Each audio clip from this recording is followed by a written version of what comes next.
Imaginez que votre patron vienne dîner ce soir. Soudain, vous voyez les choses autrement, n'est-ce pas? Ce désordre qui ne vous dérangeait plus auparavant semble maintenant hurler. C'est tellement bruyant, les tas paraissent maintenant évidents. Ainsi, votre espace raconte une histoire non seulement aux autres, mais aussi à vous-même. Et la bonne nouvelle, c'est qu'une fois que vous commencez à éliminer le désordre, vous ne faites pas que nettoyer l'espace, vous apaisez le bruit mental, vous retrouvez la paix et vous commencez à faire de la place pour le prochain niveau que Dieu souhaite introduire dans votre vie.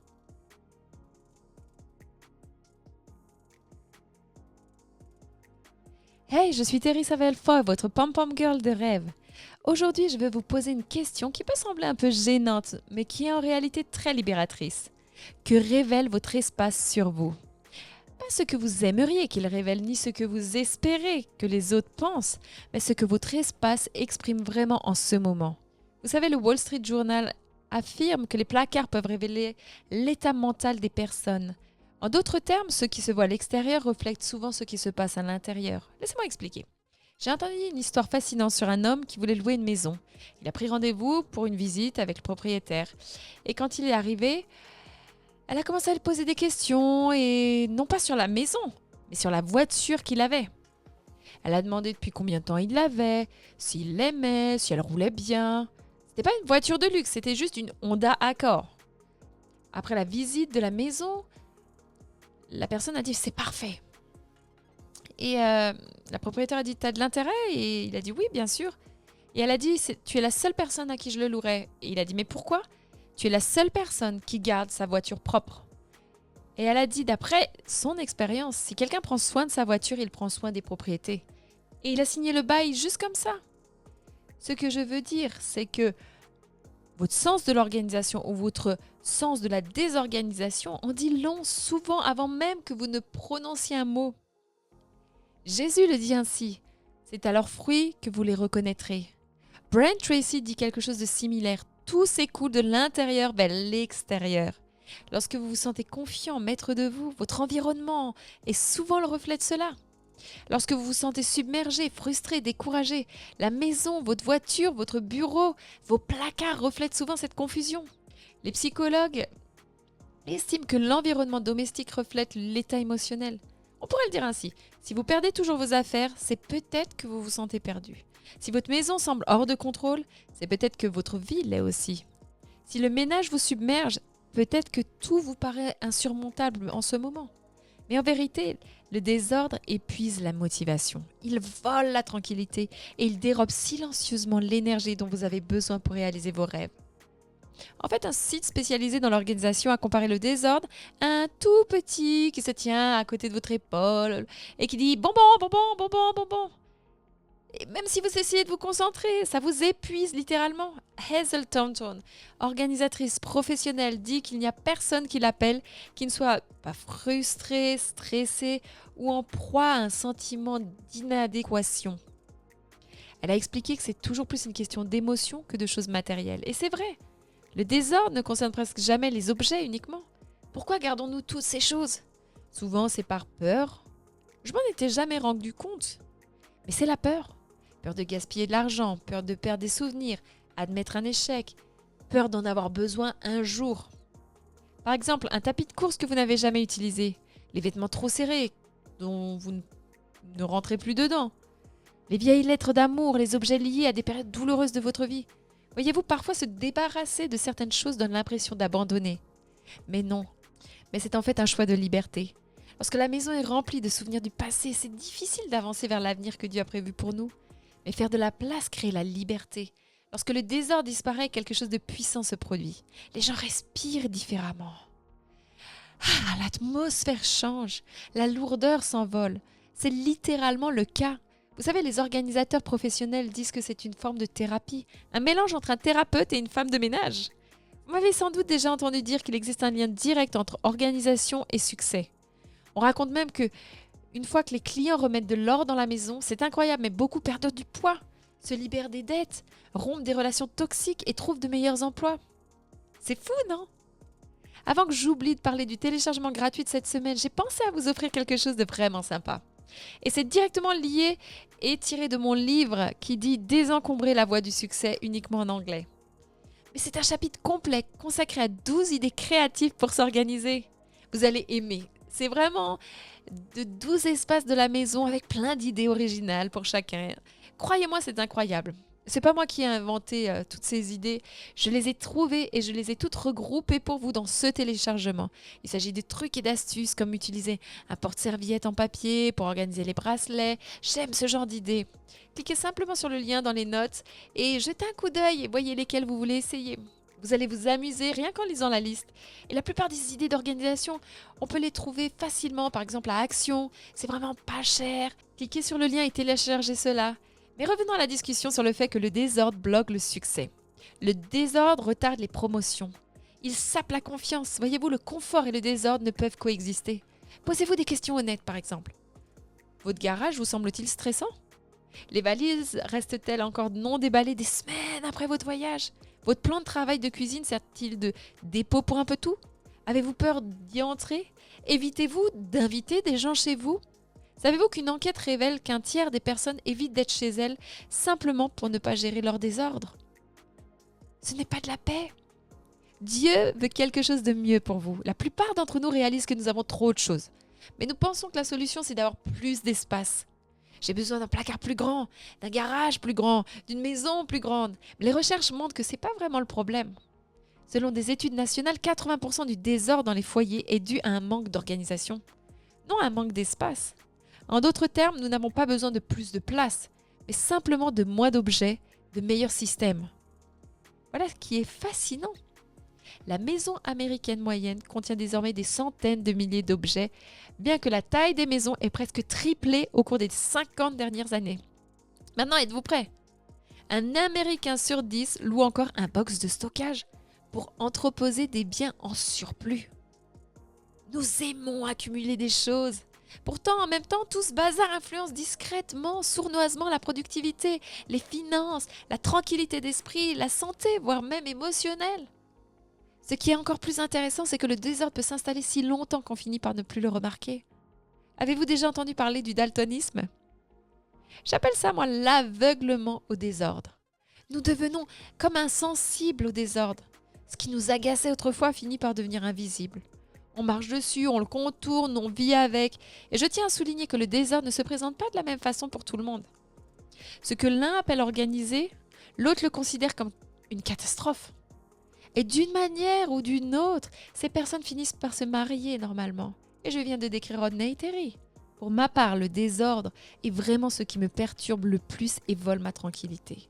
En fait, il y a plusieurs années, je rentrais tard le soir après des conférences, j'avais parlé tout le week-end, je voyageais sans arrêt. Et quand je rentrais dans la cuisine, je voyais que des boîtes de pizza vides, des assiettes empilées dans l'évier, des sacs à dos sur la table, des manteaux étalés sur les chaises.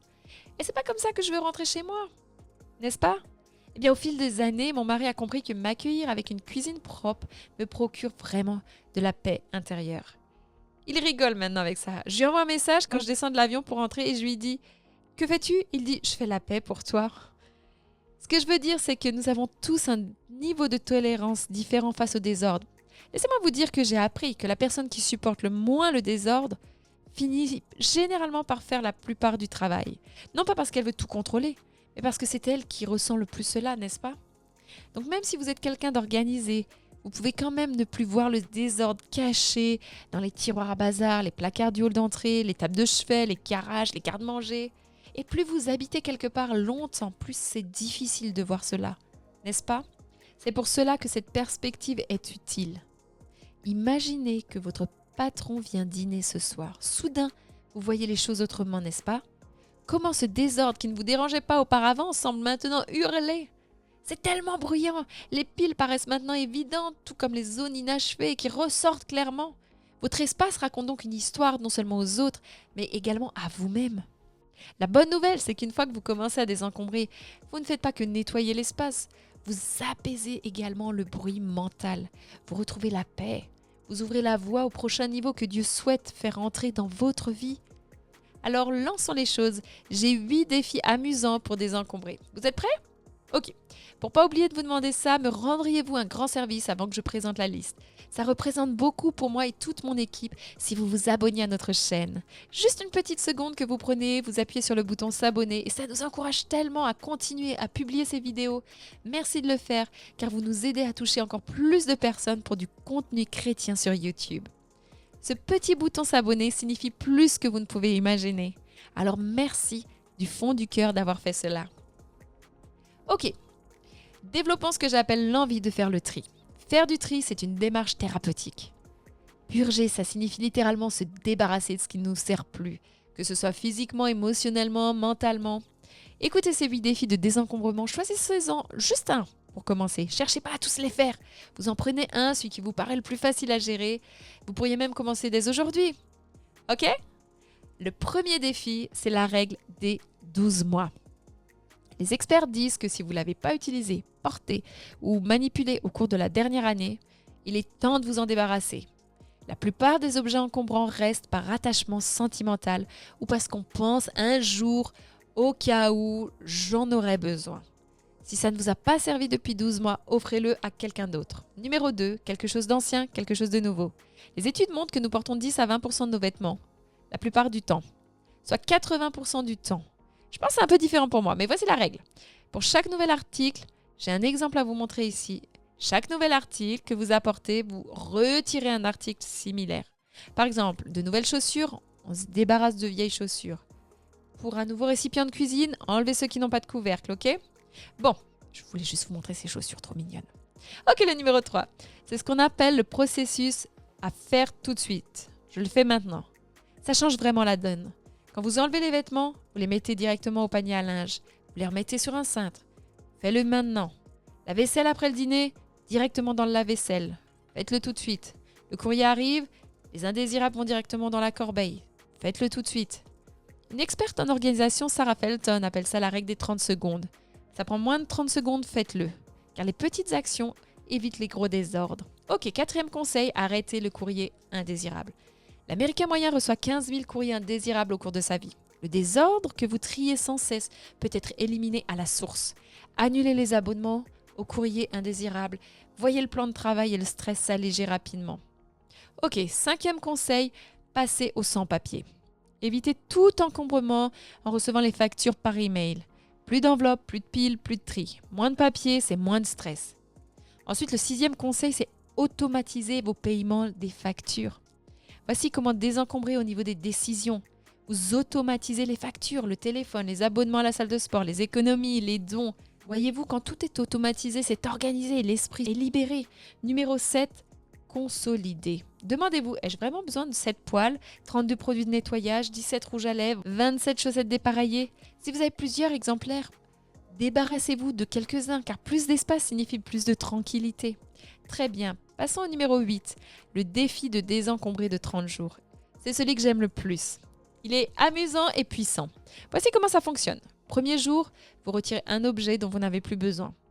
Le 5e jour, 5 objets. 15e jour, vous retirez 15 objets. Au 30e jour, vous retirez 30 objets. Mais voilà la bonne nouvelle. Au bout de 30 jours, vous aurez débarrassé votre espace de 500 objets inutiles. Voici de l'élan. Voici la liberté. C'est vraiment une transformation, n'est-ce pas? Choisissez simplement un défi et commencez dès aujourd'hui, car l'ordre extérieur crée la paix intérieure. Cette paix laisse la place à Dieu pour agir de manière nouvelle dans la vie. N'hésitez pas à télécharger votre ressource gratuite, car je sais que vous allez adorer. 12 idées créatives pour s'organiser. C'est un chapitre gratuit de mon livre. Alors amusez-vous en le découvrant. Cliquez sur le lien dans les notes de l'émission. Découvrez celles qui vous inspirent le plus et commencez à désencombrer. Et n'oubliez pas, je vous encourage à vivre vos rêves. Un tiroir, une décision, un jour à la fois.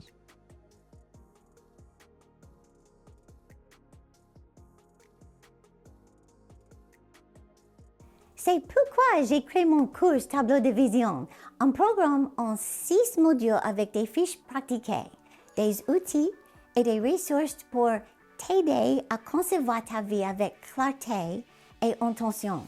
J'ai vu des personnes passer de la confusion et l'indécision à décrocher l'emploi de leur rêve, lancer leur entreprise, restaurer des relations, et même emménager dans la maison de rêve. Tout ça parce qu'elles ont pris le temps de mettre leur vision sur leurs yeux. Ce cours vaut normalement 97 €.